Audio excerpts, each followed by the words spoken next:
going right to this. Recording in progress. All I right. got it. There I we got it. go. Yeah, you guys got it. All right. Yeah. Yep. So you consent to this? Yes, yes. Yep. Everybody's good. Yes, yes. Yep. All right. So this is the first episode of The Man with a Still Mic. Much like a revolutionary film, The Man with the Moving Camera, this will sway the hearts of millions in the future. This is produced by yours truly, Felix Avila. This is, however, a project for I'm sorry, I gotta read what class this is. Sorry, Professor Gregory. Film theory and criticism. And like I stated right now, today all we're gonna do is talk about movies. I hope my guests can leave it to me to talk about the film vocabulary and all the technical stuff that goes into cinematography. But we will be exploring pretty much just the I'm sorry, my notes here. We'll be exploring pretty much the idea of we're going to be going into how films manipulate emotions and psychological responses, drawing on the theories and examples that I have discussed with my classmates throughout the course. We're going to be covering areas such as suspense and thrillers, empathy and drama, and fear and horror, and examine how cinematic techniques influence our emotional experiences as viewers. This was slightly touched in my class. So, oh, sorry, we got a little ad from Zoom. That's weird. But yeah, like I said, our first episode here of The Man with the Still Mic. And if I can have my guest just to, give a little brief introduction of yourself. We'll start off with Christian Villegas. Hey there. This is Christian Villegas. I am an attorney with a license to practice law in the state of Pennsylvania. Undergrad, graduated from the University of Texas at El Paso undergrad, and I went to Penn State Dickinson Law for law school and everything. And I do enjoy cinema. I do enjoy watching films and learning about a little bit about the process, about making them and everything.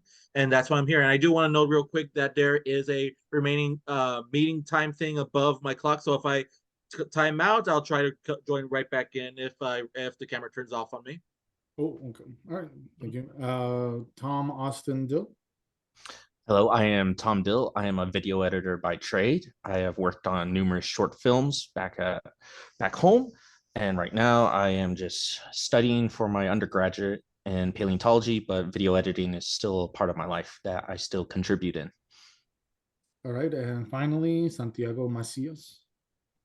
Hello, I'm Santiago Macias. So I am currently starting an e-commerce business, and that involves building a brand through a comedic angle using memes and other short stories. Other experience I have as far as film, when I was younger, I had experience in making funny short films for both school and college classes, in addition to just for personal, for YouTube, and everything from coming up with the idea to filming it and to editing it, putting everything together. All right. Honestly, now that we skipped the pleasantries, just a reminder, this is a very casual thing. In my own opinion, there are requirements that have to be met based on the syllabus, but that's on me. I'm really having you all here. Thank you for coming to discuss how, the process of the film and everything, and how we get to where we're at and what we feel because of the techniques and the people behind the camera, the script, and, at the end of the day, the screen, when it comes to editing, it's one of the most crucial parts of the post-production, not the major part of it, obviously. I think one of the most important things that we have to focus is something that we discuss, and I'll explain it here in the episode, is that many problems in film theory is that the impression of reality that the spectator experience. Films give us the feeling that we are witnessing kind of like a almost real spectacle to a much greater extent. This is something that by the name of Albert Laffys is an individual that we saw in my course, and it really speaks to the heart because those that all of you know me, every discussion we've ever had, somehow, some way, we talk about a movie, right? We're all enthusiasts. I think I could speak for everybody here. We're all enthusiasts. So I guess we could start, right off the gate by talking about sorry again, pulling out my notes. Let's get the easy one out of the way, right? Which would be cinematography, right? The way a film is shot, the way it influences our emotional response. This can be done. Just examples, close-ups. Everybody's familiar with that technical term. We could do low angles, high angles. Low angles being something larger than life. High angles imposing, like striking an imposing figure almost, right? Like you make it smaller than what it really is. Yeah. Wide shots, tracking shots. These are all, I believe we're all kind of familiar with those. So we'll start off with that. And something that really comes to mind when that movie, we were talking about a couple of movies before we started recording, is Memento. Some of us are familiar with that movie, right? And we even discussed it in my class, so it was a great coincidence that we all are familiar with it as well. Memento, when we talked about it, we had this idea of like, what is Memento trying to say to us, right? How does it make us feel? And just a rundown, Memento being a one of was it Christopher Nolan, right? Christopher Nolan's early works, and he kind of just built on that. What was that, Chris? I believe it was like his first movie. I want to say. I think it was his first one that kind of put him on the map that led up to all the other movies that he's had so far. Yeah, and I guess just to kind of like break the tension a little bit because it's seeming more academic, this podcast than anything. I feel like Christopher Nolan, like this is literally like his genre, his gimmick, right? Like every movie, right? But it's like he perfected it until he got to Tenet, and then nobody knows what the fuck happened, right? In Tenet, like nobody, you got to watch it like 5 times to understand what's happening.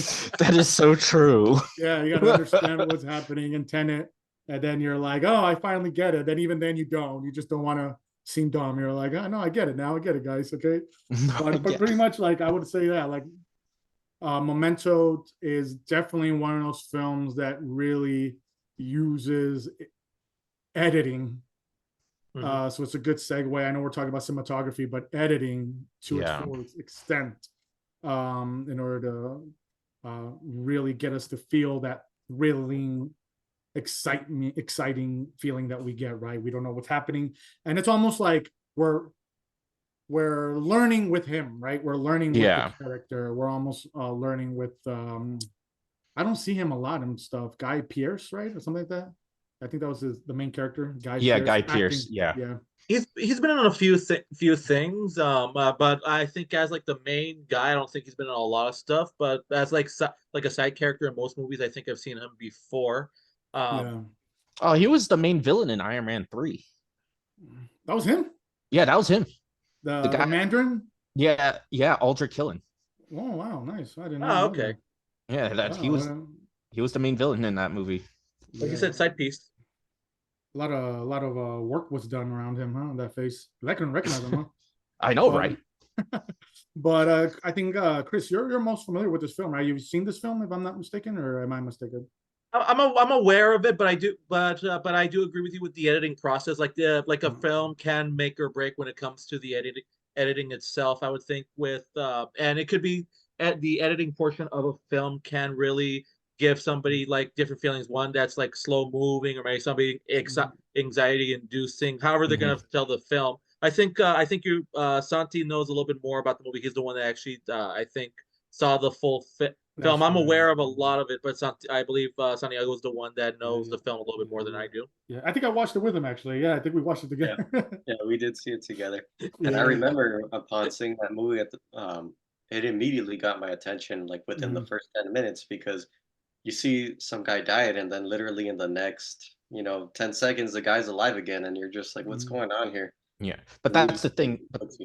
That's the thing with the film and the editing, because how they started it off. Because I've seen bits and pieces for my editing notes, and in the beginning, it's like it starts with the Polaroid picture of that guy, and then just slowly goes reverse, and you're like, what is going on? And what? A great thing for editing is that you have to grab that person's attention. You can't just like Oh, there it is. Oh, we're here. You know, you got to be like setting, tone, music, the mood. You can't just like, oh, Yeah.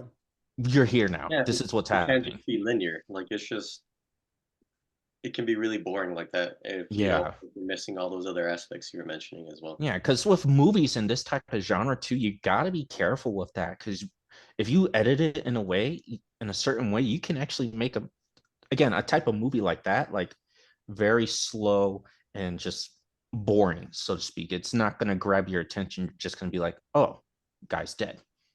Oh, now he's Mhm. alive in this one. But what But just Yeah. happened? but the opposite could also be very true too. There was like a Ryan Reynolds movie a couple years ago. I don't remember what it was. Okay, yeah, we are recording again. So just, FYI to the viewers, there's going to be awkward editing here. Yeah, we cut off. I wasn't aware that Zoom was at a certain limit when it comes to its gigabytes, but we got our membership and we're good to go. The podcast is up. This is not the end of the man with the still mic.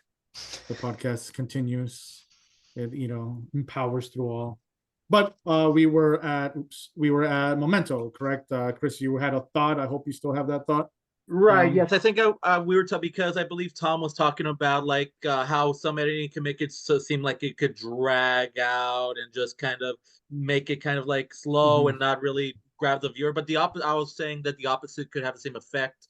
Yeah. And an example that comes to mind is a movie, a Ryan Reynolds movie, Six Underground. It was on Netflix a few years back. It was like a Oh, group yeah, that of like movie. mercenaries like stealing stuff and everything, but the editing was so choppy. It was like flash from one thing to the next, where it was like adrenaline the entire time, but watching it just gave me a complete headache. It was just overstimulation watching the movie. Like the story was progressing, but it was just so much from one thing to another that I think a better editing job would have made the film at least not flow better, but at least not give some overstimulate somebody watching it. So So Okay. that's the thing with, because I know what movie you're talking about. I've seen that, and that was directed by Michael Bay. And that's yeah, one of the things with editors as well, is that you're under kind of the director as well. And so they're constantly on your side when you're editing that. And they're just like, no, do this, do that. Even though you're like, I don't think so, Mr. Bay. I think it should be a little bit more drawn out. He's like, no, chop it out. Make sure you put an American flag in there, some type of beer promotion or whatever. American But flag. it's Michael Bay. You know how he Yeah. is. It's an explosion every 5 seconds. And, Yeah. that's the thing that's happened to me too on some film sets as well, where it's like, one example was, it was for back in Florida, back in my home state. I was an assistant editor and I had to step in as the lead editor because the lead editor took vacation time. So it was just me stepping in. And so the director's over my shoulder. And I have this thing for nighttime editing where I hate the blue. I hate when they put the blue on the screen, the blue LUT. And it's just, I don't know. To me, it doesn't look like nighttime. It looks like you're underwater. But I swear to God, in this instance, it was way too blue. It was, your skin color was blue. It wasn't, you didn't process it as nighttime. You processed it as the whole screen is blue. And so I had to tell the director, and I was like, ma'am, I'm sorry. This doesn't look good. It's too blue. We gotta do something about this to change the color, because I'm not seeing nighttime. I'm just seeing, oh, the color blue. Mhm. And she was Okay. like, oh, I think it's fine, blah, blah, blah, blah, blah. She So, is the director, right? yeah, she is the director. I can only give my advice and what I would think. Mhm. So come back a week later, lead editor comes back. I'm back down to my assistant editor position. And they bring up a whole new LUT screen, a whole new color, where they basically take out all the blue and they made it clearer, because the lead editor was told about what I said. And he's like, yeah, I agree with him. It's too blue. So it's just instances like that will happen where it's like, yeah, sometimes the change will happen, but sometimes, and most of the time, the change isn't going to happen. Okay. Not bad. Tom, since we have you here right now, I'm curious to get your opinion on the identification theory. So just a quick rundown on it. I'm sure you're aware, but just a refresher. Mhm. So this theory is basically rooted in the psychology that explains how us as the viewer identify with characters in a film. So sometimes what happens is we project ourselves. This is a classic thing that we see all over social media right now. You know, in the sense of Ryan Gosling is totally me, right? Like Yes. that's me, right? That's I act me. just like him, yeah. Yeah. But we see it in a more serious way. We see it. We project ourselves onto the characters, right? We experience their emotions as if they were our own, and there's like this empathetic connection that can be a really powerful tool for emotional manipulation in the world of cinema. Yeah. And just I guess the question is, what parts of editing does this take, does this affect this theory? Basically, from my basic understanding of editing from this course and prior courses to this, we get this idea that the pace and the rhythm of a film is established through you, the editors, right? Yeah. Yeah. Director can only go so far by envision. They have the vision, right? Exactly. Yep. But from here, this can definitely, in my own opinion, significantly affect the viewer's emotional response, because if it's fast-paced editing in a quick movie and action scenes, right, where Mhm. say, what is it called, the Final Destination, where you see different perspectives of different individuals that ultimately leads to the end in an action scene, it can get the adrenaline flowing, right?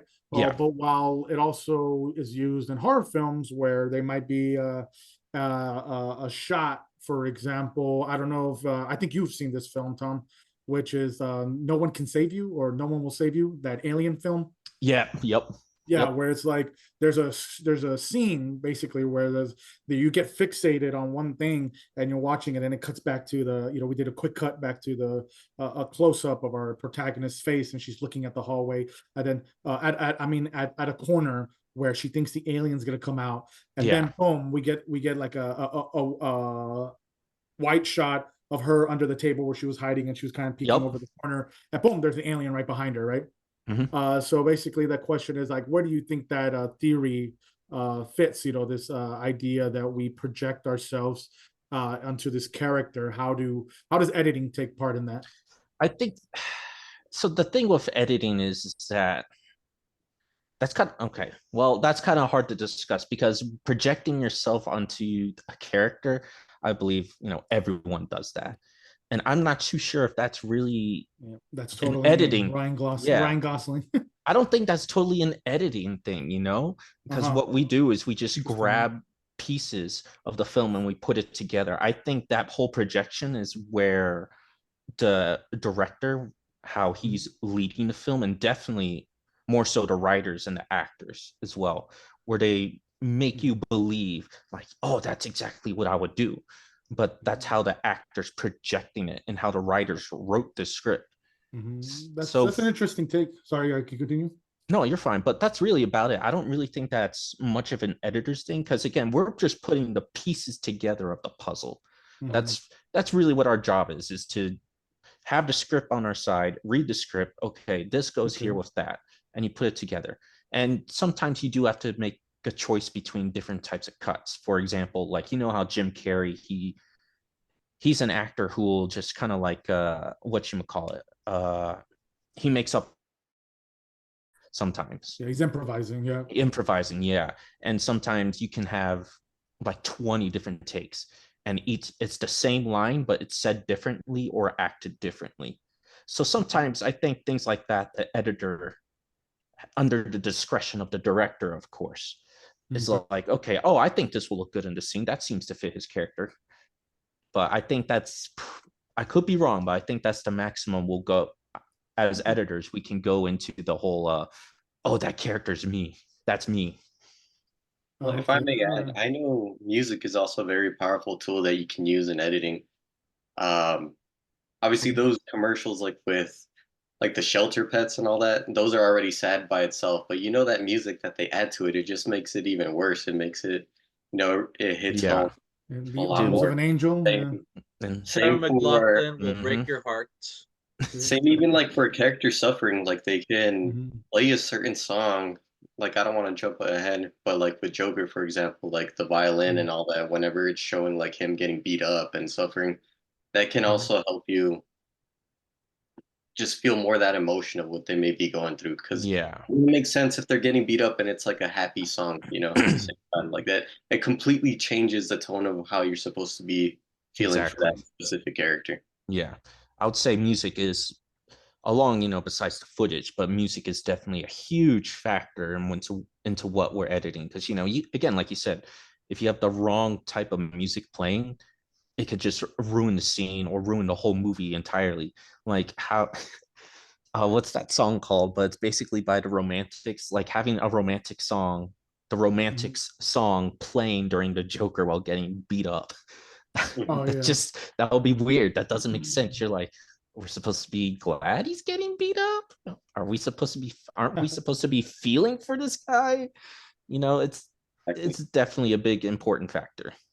I guess yeah, that's good, and we could segue into music. It's perfect time right now to segue into music, but it's just an interesting take on the editing because there is something that we discussed during class where, which is the whole point of this, name that the name that I chose for the podcast, right? A man with the man with the still mic, the man with a movie camera. Does this Russian film where his wife of Mikhail Kaufman, the cameraman, his wife is the editor of the film, and she's very peculiar, she's very careful with what she chooses to edit. And back then, we're talking about like you see them with the strip, right? Yep. That Oh my cutting in and goodness. stuff and everything. Ugh. Yeah, and it's almost like this notion that like or belief that, well, in my personal opinion, where there's a vision, it's a team thing, right? It's a large amount of people, it's a group, it's a big group project with lots of people, lots of great minds creating this piece of art called, film, cinema, movie. But the editor has so much power because you dictate the pace of the film, you dictate when it's going to happen. You basically, like you said, I understand what you're getting at. Where my personal opinion is when you say you're just collecting the pieces, but you're solving the puzzle. You're collecting the pieces, you're solving the puzzle, right? Oh yeah, 100%.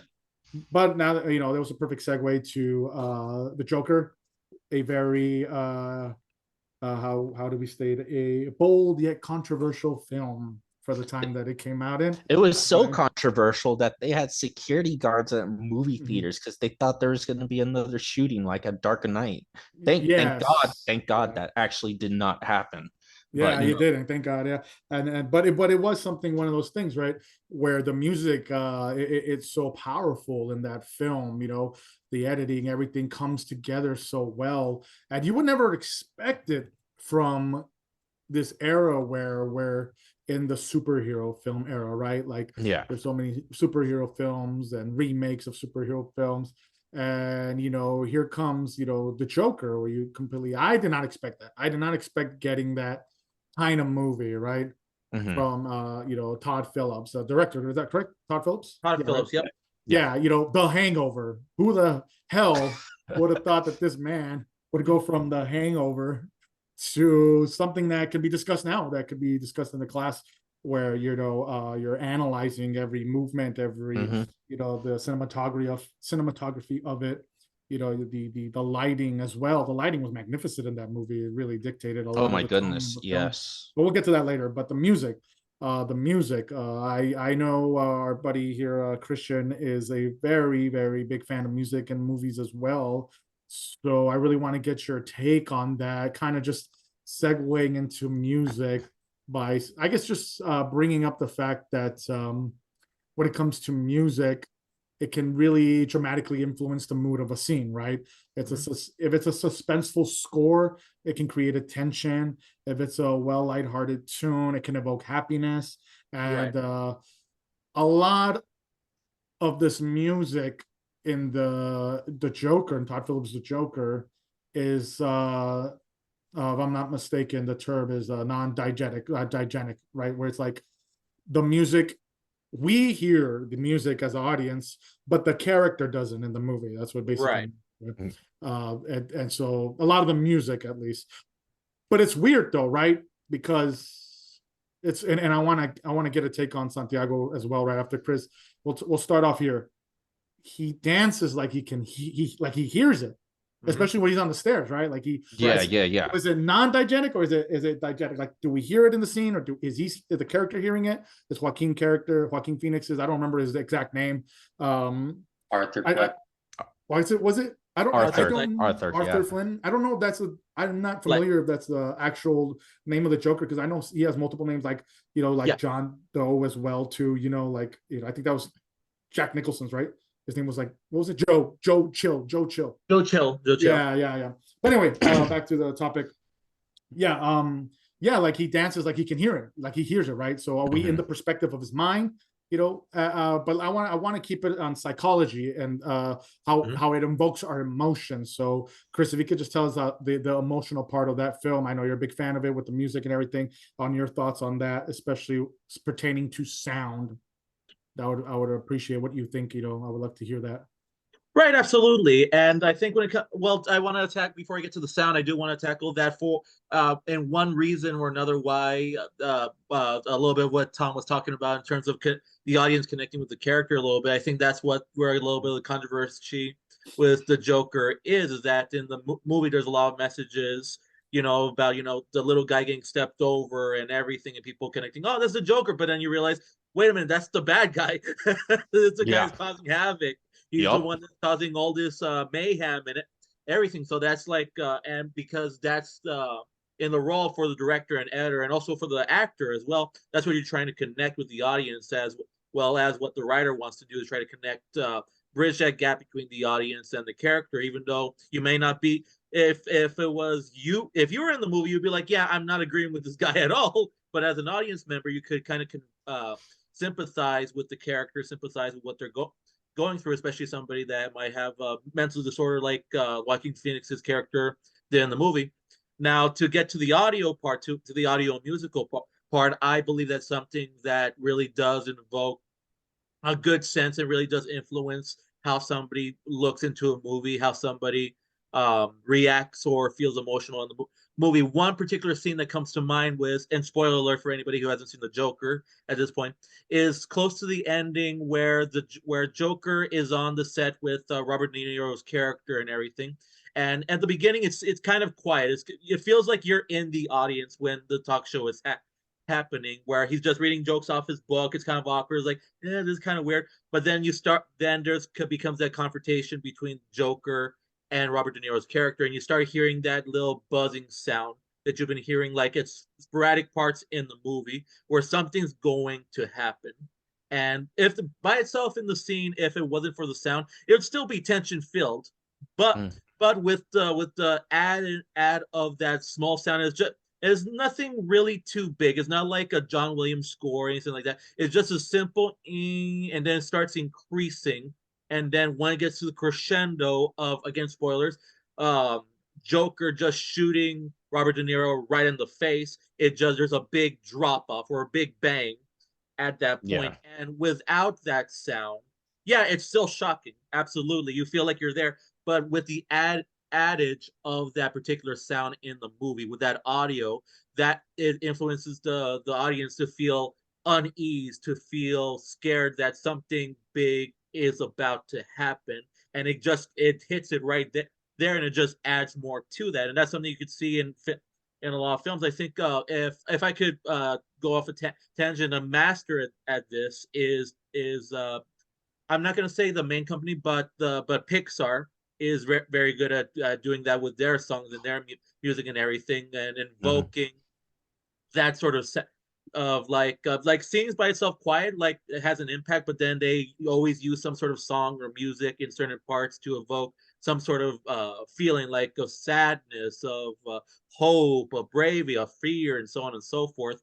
And that's always something that really influences the film. Quiet is always a good thing, but when it comes to the audio, it does influence how somebody watches the film, whether they feel unease or unease about a certain scene, or happy about a scene, or and we're gonna get into this in one of these movies later on, Midsummer, where the juxtaposition of how a happy song in a very messed up scene can make you feel like, oh, that's really good, but should I feel good about this? This doesn't feel right.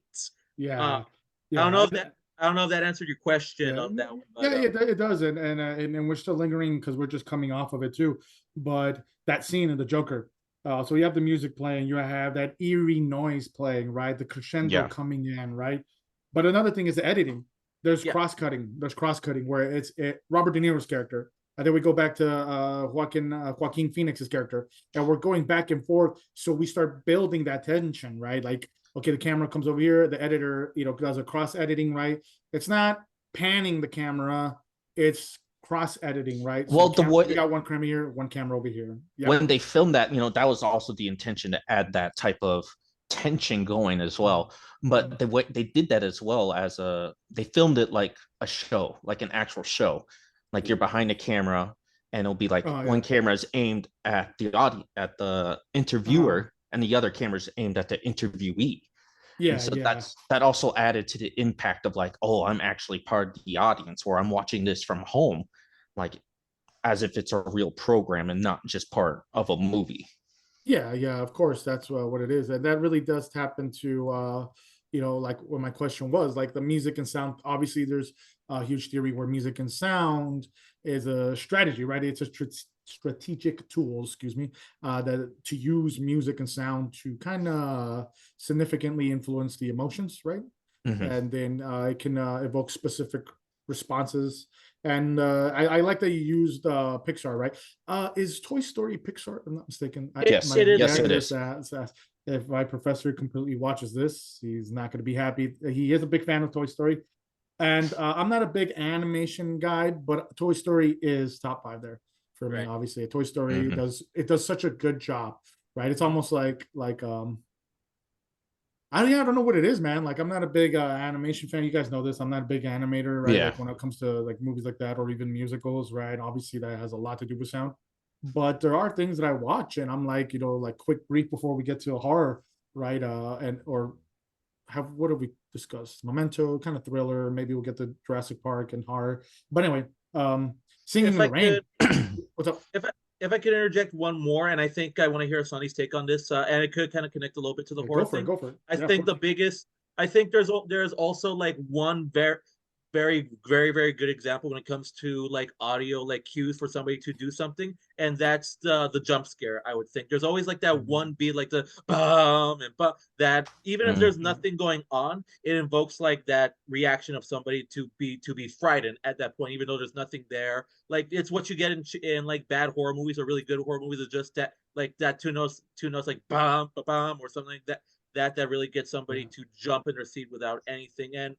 And I think in terms of something like an example that everybody could relate to is just that sound of done, and then there's nothing there, but you still have the feeling like something came up, Yeah, so you're talking about that's another thing, right? Like, are you talking about that thump, like that could be in the scene with the character, like a noise that's within the scene, or just that eerie sound that we hear as an audience member? The sound we hear as an audience member. Like there are things in a movie that could bring up that sound and everything, but it's usually like that audio cue that happens that's just for the audience. And that's where I think psychologically that could impact an audience, because even though there's nothing there, or they're just doing that just to all get ready, there's going to be a big scare for you.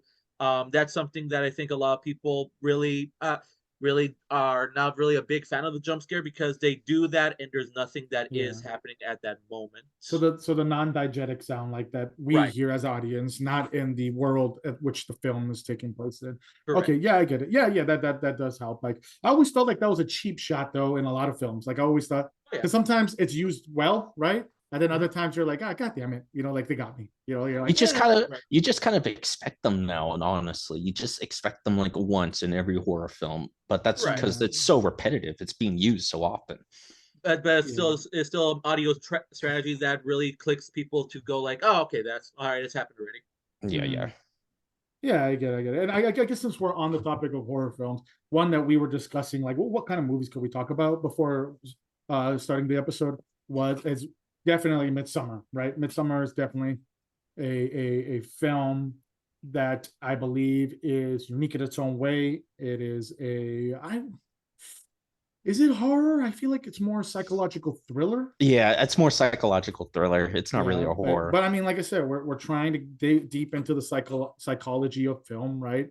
And I feel like this movie, we could really dissect that theme, because you feel pretty fucked up at the end, like, right? Like, I don't know if I'm the only one, Yes. but you feel like, Yes. Oh my what was goodness. that, right? Yep, I had to watch it a exactly. couple of times. Me personally, I had to watch it a couple of times to really get to it, right? And I am a huge fan of the majority of I'm sorry, not Robert Egger, Ari.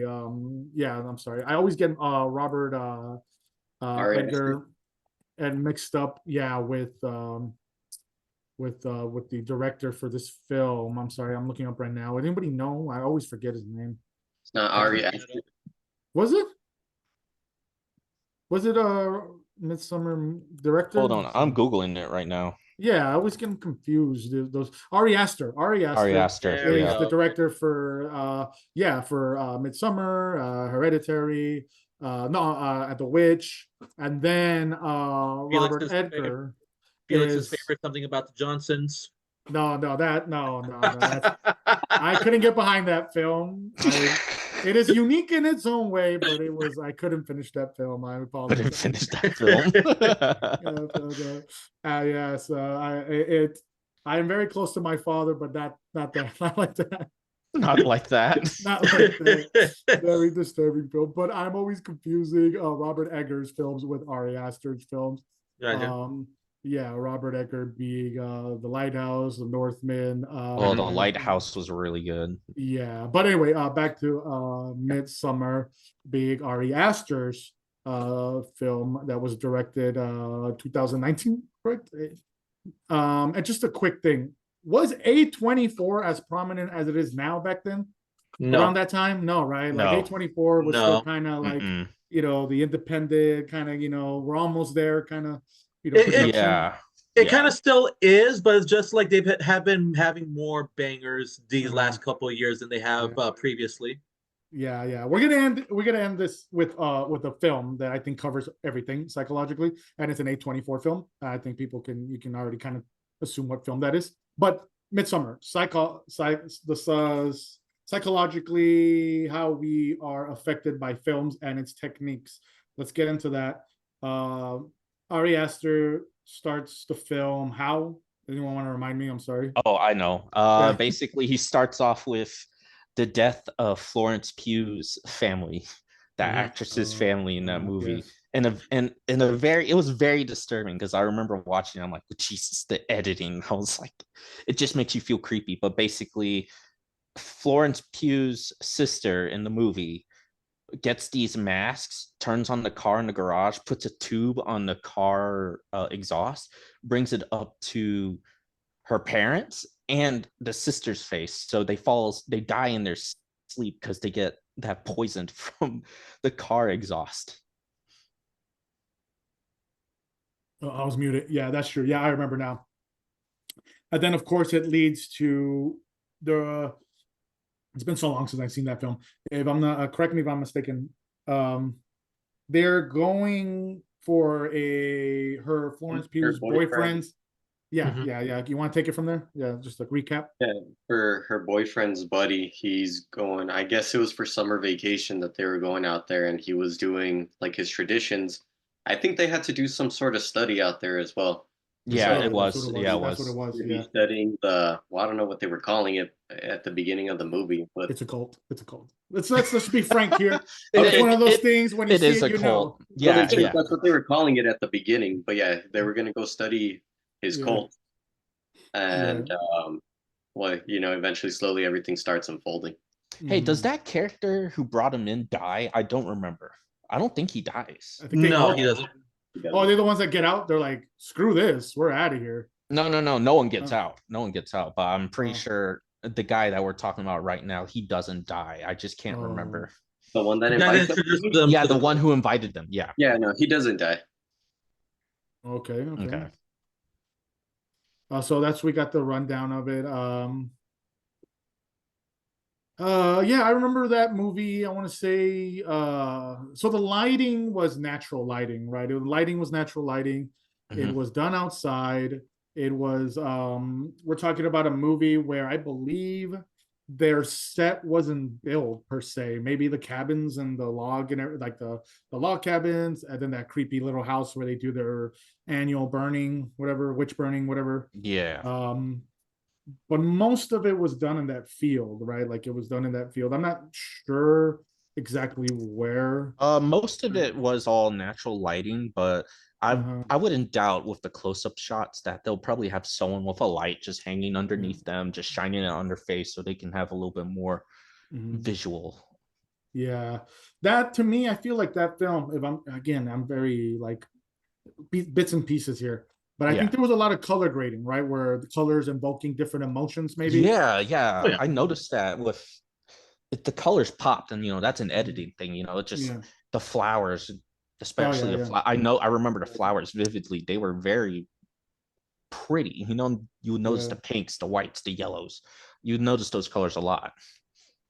Yeah, then there was a lot of symbolism and themes and motifs, basically of I think a motif being something that we what was one motif in that movie? I'm trying to remember where it's a common word or phrase that's being said or image that we see all the time. I think it was the house, right? The house, that yellow, really pointy. Oh Yeah. Well, yeah, that yeah, house. yeah, Yeah, yeah, yeah. It was like in yeah. every painting or whatever.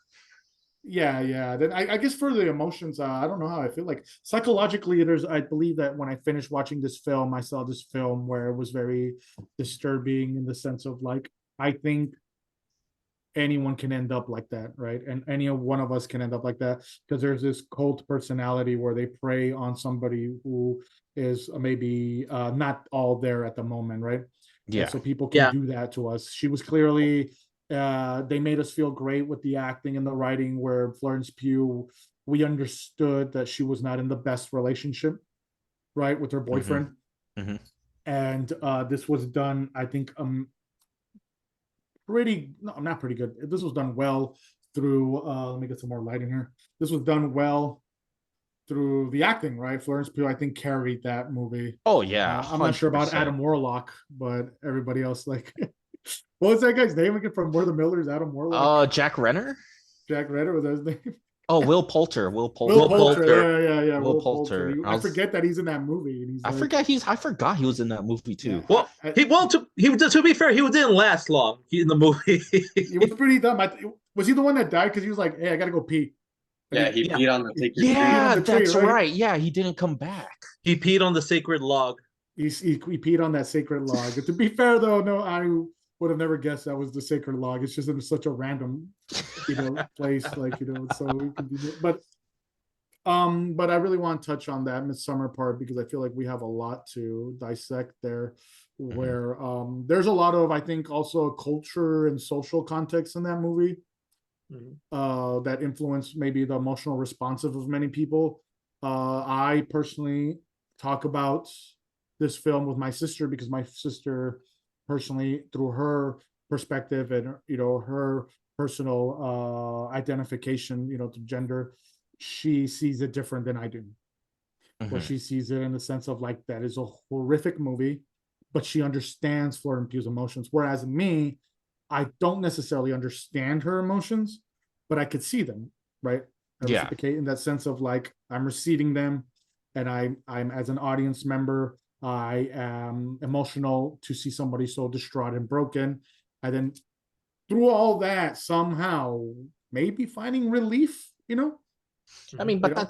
that's just how that system works. Obviously, again, it's a cult, Yeah. and that's how you get to. She's literally at rock bottom.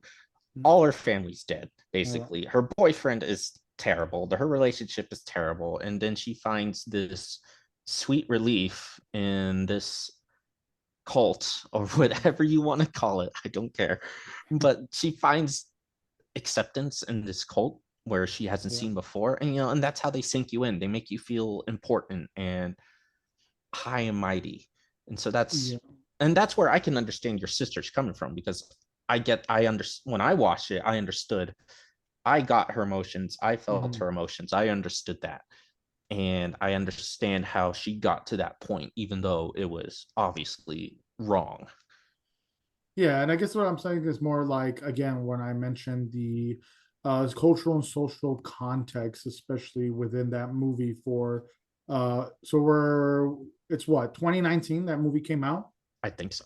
Yeah, I remember the Women's March being around what, 2016, 17? college, maybe, I think still. Yeah, 2019, I 2019. mean, it's still in college, but I mean, I just entered the college, and yeah, like there was a lot of social, context in that film. Like it was the idea of like this individual, the way she's being treated, right? Like she's never really not. I wouldn't say she has to be prioritized, but she should be included in the conversation of what's happening. And if I remember correctly, her boyfriend's kind of like, "No, we're staying, we're Yeah. gonna do this," Mhm. and she's like, "No, we need to get the hell out of here, man. Like, Mhm. dude, this is crazy. What are you talking about?" Mhm. And then ultimately at the end, he does.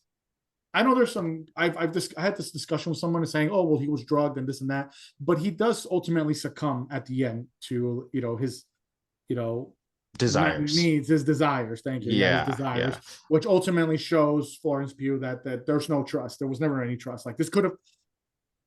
I honestly could have chopped this up in an emotional aspect to one of my ex relationships where it was literally escalated. The breakup was escalated because an event happened, but it was bound to happen. You get me? The You got it. breakup was gonna happen. It's just because of a certain event, it escalated, and we ended it. She ended it earlier, right?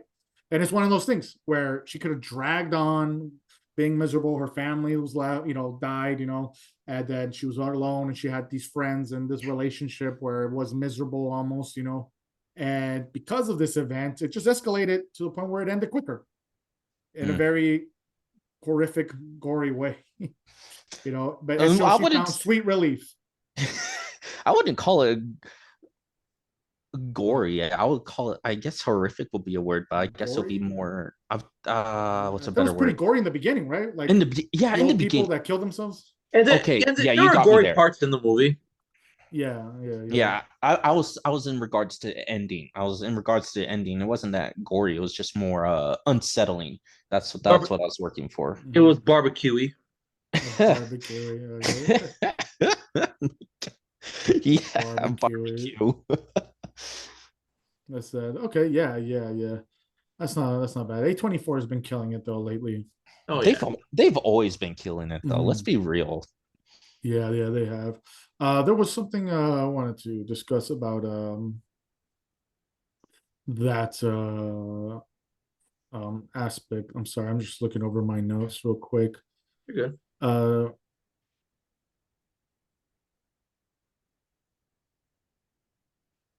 so yes, I guess basically like how we find ourselves fascinated with that film. Like there's certain pre-existing patterns that already exist within us that ultimately makes us find these films so fascinating psychologically. Do you guys think you can answer that? Like, is there something you can think about where, like, for example, Joker? Why is it that we find it so fascinating? Why are we rooting for this guy who is clearly we shouldn't be rooting for? This is 100% example of kicking a dead horse, right? They literally, there's a scene I remember where they take his sign away, right? And then he kind of they beat him up and he's already down in the Yeah, dumps and they still kick him. yeah. Then we have Florence Pugh, who ultimately at the end, can you blame her? Can you judge her decision to accept these people who kill without thought, right? Without hesitating because it's part of their ritual, who kill all her friends and family. And at the end, we kind of sympathize, right? I don't know about you three per se, but like I said, when I was watching it, I was like, again, my sister has a different perspective on it. And for me, as a viewer, my understanding of it, I'm like, you know what? If she's happy, she's happy. A little messed up, but if she's happy, she's happy. And then the same thing with the Joker, right? Like we're not supposed to be cheering for this guy, and yet we do. We do. What are these pre-existing conditions and thoughts and psychology? What do you guys think I that think makes us like, yeah, let's root for this person? I think it's what they choose to focus on a lot as well. Like for example, Arthur Fleck's story, it Mm-hmm. focuses on his tragedies, on his misery. Like you said, it shows him getting beat up. It shows him finding out that he was adopted and as a kid he was chained to a radiator and beat up. It doesn't really show the mom side of the story. Like we don't really know if that's exactly what happened. That's what I like about that movie though, is you can't really tell if everything that's presented there is factual, but assuming that it is because of what they choose to show us in that movie, of course, along with the other things that the other elements like the music that we talked about, that they choose in the editing, that helps us, that really makes us focus on those specific things and feel more empathy for that character. And even though when we once one person's side of the story, we may not know all the details, but we tend to lean more towards that person's side until we hear the other side. Maybe there's something that we just don't know about. That makes sense. You're muted. Thank you, thank you. Yeah, okay, yeah, I guess I understand that, right? Like, and I guess it goes back to the thought that we're that theory, right, of projection, right, where we are. I'm sorry, what was it called? The identification theory, right?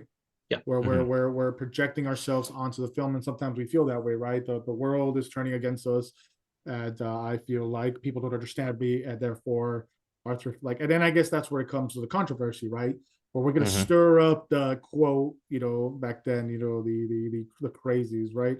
But in reality, if we see the context of the whole film, at the end of the day, I guess there's some truth that what, and then again, the writing, we missed out on the writing, but just to touch on it a little bit so we could get to the last movie that I think really touches on everything psychologically and the film direction and the techniques that are used to make us feel, right, certain feelings throughout film. But anyway, the writing, right, where there's some truth where he talks about society has failed him, right? Society has failed him, but not recognizing that this is an individual who eventually will break, right?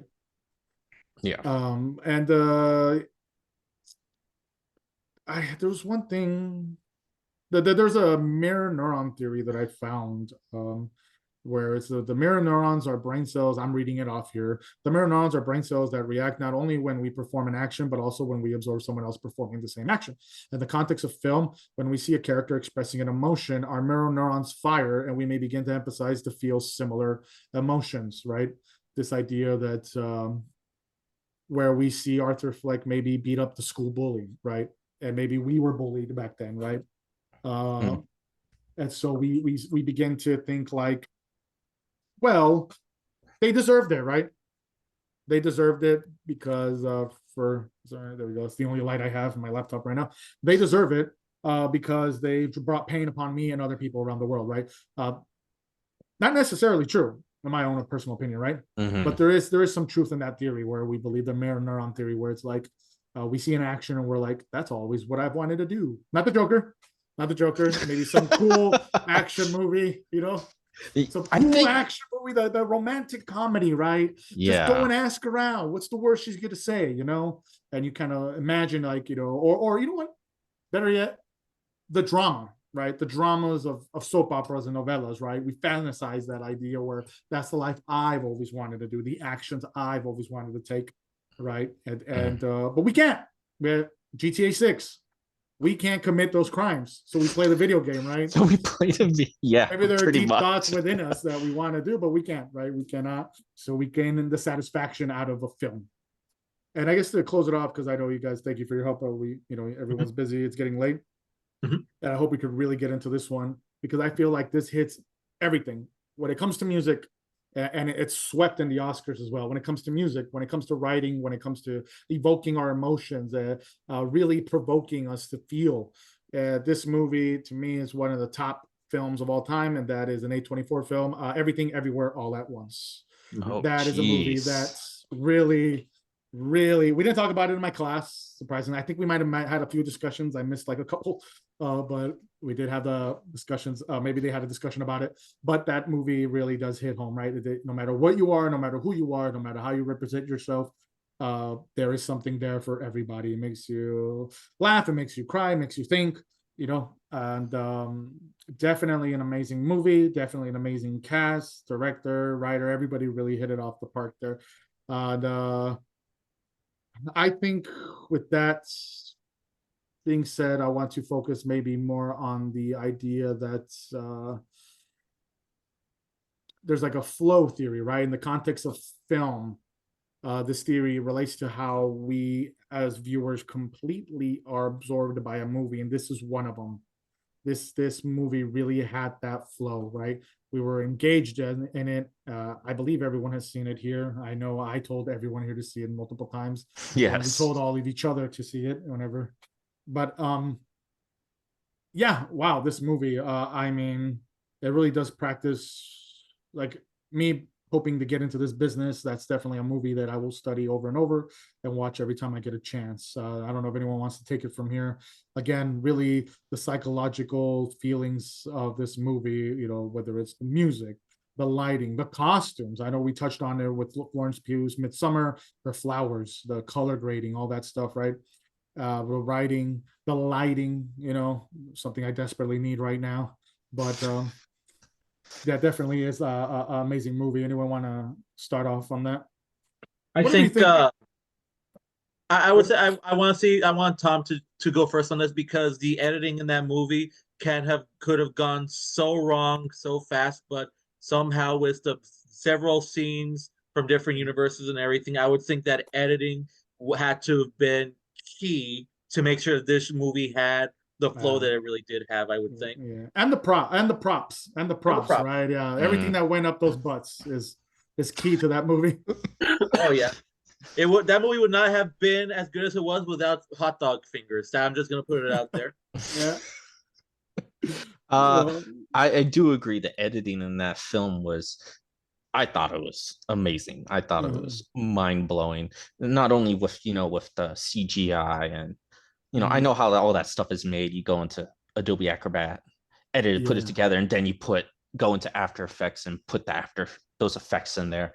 And it's just, yeah, I can't put into words how well edited that movie is, especially with the transitions between different multiverses, so to speak, you know? Yeah. But like, it's just that good. I can't describe it any way else, you know? Again, I think my key highlight for that is just the transitions between, we're in this universe, now we're in this other one, now we're in this other one, you know? I think, and you would notice it on screen and on the film as well, that, oh, this is different. Oh, this is similar, but it's also different, you know? Oh, we're back here now. But they do it in a way where it's very clear to the audience as well. Yeah. Yeah, definitely. I mean, that is really a big key, right? In the in that film, right? Where you have like different practicing cuts. I believe there is like jump cuts. We're talking about something from fast and entertaining way to keep audiences hooked, right? So you go from one cut to another to another to another of all the different multiverses. Hot topic. Not even when it's not a hot topic. It is a general belief. I will go as far as say that was a better multiverse movie than the Marvel multiverse movie. I 100% agree. I wanted to say it, but I wasn't bold enough to say it. Right. Yeah. I don't think, was there a montage in that movie? Like kind of like the Rocky thing, a montage in Everything Everywhere All at Once. I don't remember there being a montage. Was there one? No, I don't think so. Was, but what I will want to say is I want to touch upon like the identity theory a little bit, because in this movie it does it so well for not only the main character that we're following, but also for a lot of the characters as well. Well, the husband, the daughter, even Jamie Lee Curtis's character is somebody that a lot of people could relate to in a lot of ways, and that's and it does ask. And I think the biggest thing is, what if this happened? What if that happened? Which for a lot of audiences members, like what happened? What would have happened if I went with this relationship? What happened if I went with my career? What happened this? What happened that? And those are questions that that are kind of touched upon by a lot of actors. I think it was the one universe where the mother became like a great actress and the husband, I think, went on a separate. Well, I don't remember what the husband did. He went on a separate way, but they were in like that alleyway with the tie. He was in the black suit tie. She was like in the dress after an awards show or a movie premiere or something like that. And it was like I would have, and he was saying, I would have liked to have done laundry with you. I would have loved to have gone into debt with you, but we'll never know. It's like one of those things where it's like, that's something kind of related to. I have never been to a movie premiere before, but I'm talking about like that sort of interaction where you meet like an old time friend or something of all-time friend or an old flame or what have you, and you have that thought of like, I would have liked that. I wonder what would happen if these things had gone on the way and all that. So I think in terms of identifying with the movie, I think that's like the gold standard where you not only identify a little bit with the main character, but also with the other characters, even the smallest roles in that movie, where you're like, okay, I'm getting pulled a lot into this. I think that's what Everything Everywhere All at Once really does achieve with its film. Yeah. And then I finally found an article that I wanted to quote here. And basically, there's this article that is called titled "Now You See It." Our brains predict the outcomes of our actions, shaping reality into what we expect. That's why we see what we believe, right? So when we're watching a movie, as on the outside as ridiculous as Everything Everywhere All at Once, right?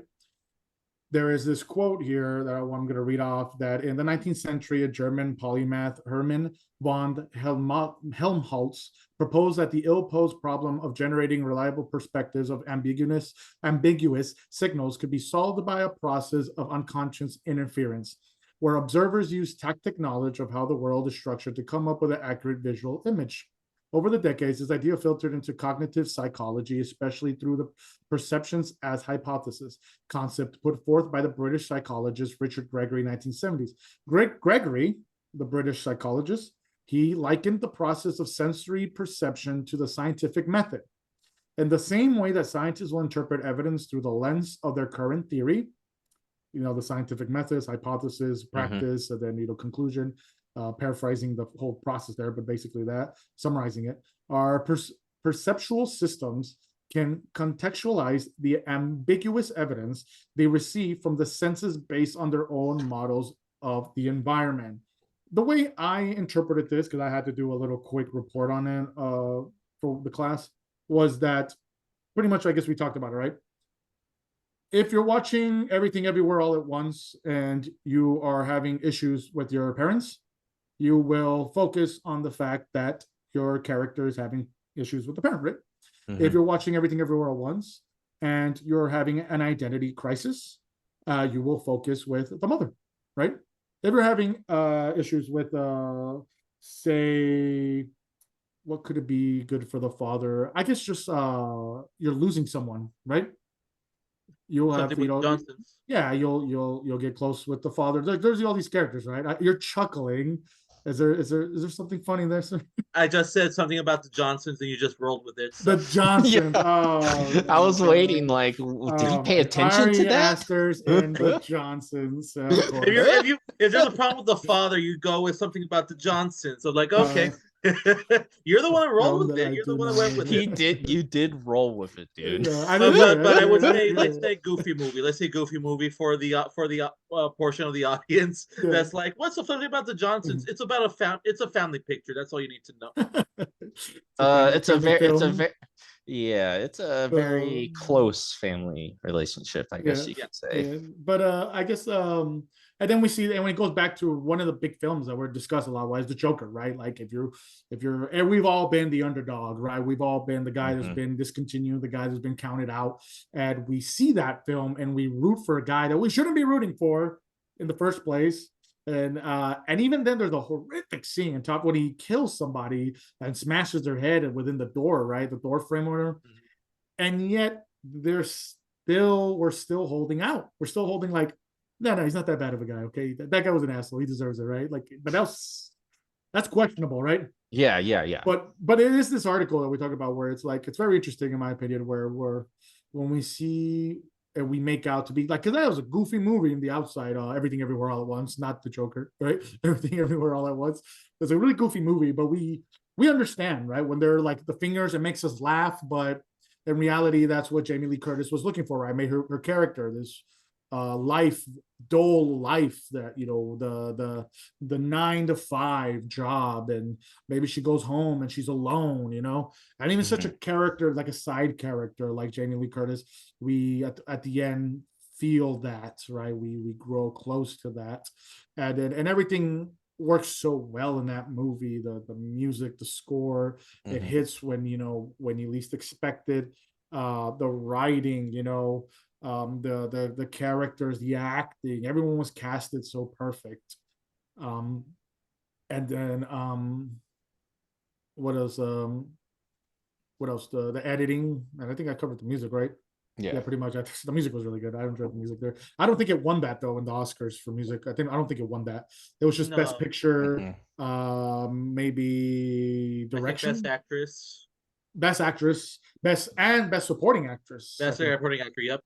Yes, and Best Supporting Actor too. Yeah. Yes. What's his? Both of them, I believe. Short round. That guy. Short round, I- short round. Yeah, the guy who played Short Yeah, Round. What's his yeah, name? yeah. Ken Hugh. Yeah. Oh my He was on goodness, the I Loki can't. show, right? Yeah. Yeah. Yeah, he Yeah. was. Yeah, I'm so glad That- he's making a comeback, though. Honestly, he Yeah, deserves it. He yeah. really does. But then He's also Frasier coming back. too. He's also coming back in Kung Fu Panda 4. Yeah, he's gonna play. I What? think. Yeah, he's gonna play like a leader of the bandits or whatever. And wow, he's that's cool. also gonna be in the sequel to something about the Johnsons too. So just be on the lookout for that. Wait, No, what? my God. All What? right. I need some light before we close out here. Let me get some light real quick. I'm kidding about the last one. Yeah, I was about to say. I don't think that exists, Chris. That movie doesn't need a sequel. How would you do a sequel to that movie? Ari Aster will find a way. Yes. But I think we're well over the actual time limit. Okay. But thanks again, guys. This is the first episode of The Man with the Still Mic. Yeah, this is definitely awesome. I personally thought that we did cover some parts of psychology, but just overall in general, we did cover like a lot of aspects in film and how it makes people feel, especially for individuals like as yourself, or enthusiasts, or actually in the process of it, whether it be editing, whether it be writing in some form, or somebody just in general that has done something like that. But I appreciate it again. Thank you guys for your time. I'll send you each your individual thank you messages. Of course. After I'm gonna stop recording. Okay. Are you sure you want to stop recording to the cloud? If you say yes, you'll receive an email notification when the cloud recording is ready.